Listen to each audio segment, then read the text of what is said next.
नाइमा राजिया कहते हैं जब गीदड़ की शामत आती है तो वो शहर का रुख करता है, मगर जब मियाँ कंजूस की शामत आई तो उनकी बीवी ने उनसे आमों की फरमाइश कर दी।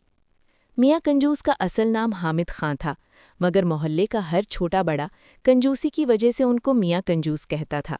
खैर, मियाँ कंजूस ने फरमाइश सुन तो ली, फिर बहुत हिम्मत करके अपने संदूक में से कुछ पैसे निकाले और बहुत शान से अपनी जेब में रखकर बाजार का रुख किया। सबसे पहले एक आम वाले के पास पहुंचे और दाम मालूम किया तो पता चला 150 रुपए किलो। ये सुनते ही मियाँ कंजूस कानों को हाथ लगाते हुए बोले, अरे भाई इतने महंगे, कुछ तो कम करो।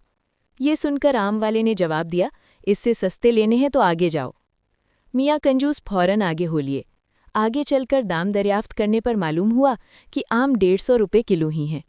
दाम सुनकर कंजूस मियाँ बुरा सा मुंह बनाकर उससे बोले, खुदा का खौफ करो, इतने महंगे आम बेचते हो। इतना उम्दा माल सस्ता नहीं मिलेगा, आम वाले ने कहा। अब मियाँ कंजूस एक और आम वाले के पास पहुंचे।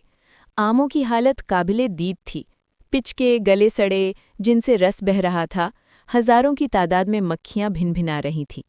मियाँ कंजूस ने पूछा, भाई आम क्या किलो दिए हैं? आम वाले ने जवाब दिया, सबसे सस्ता लगाया है, सिर्फ 80 रुपए किलो। मियाँ कंजूस गुस्से से झुंझलाए और बोले, इतने खराब आम 80 रुपए किलो? आम वाले ने कहा, बाबूजी, इससे सस्ता आम कहीं नहीं मिलेगा।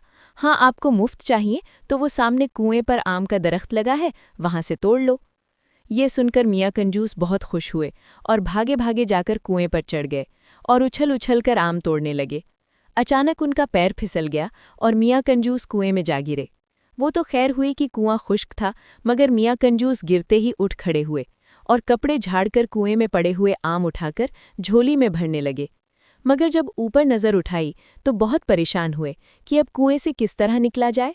ये ख्याल आते ही मियाँ कंजूस लगे चीखने चिल्लाने। इसी वक्त उधर से एक घोड़ा गाड़ी वाला गुजरा।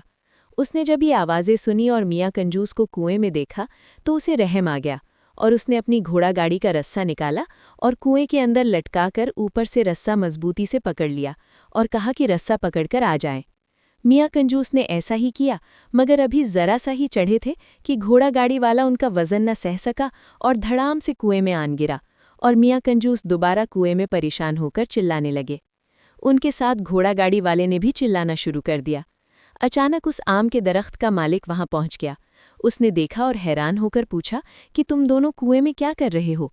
तब मियाँ कंजूस ने तमाम बात उस आमों के मालिक को बताई। मालिक ने कहा, अगर आप मुझे 200 रुपये दें तो मैं आपको निकाल दूंगा। ये सुनकर मियाँ कंजूस ने चारों न चार वादा कर लिया और जब दोनों को मालिक ने बाहर निकाल दिया तो मियाँ कंजूस ने मजबूरन 200 के नोट मालिक को दिए और खाली हाथ घर आ गए।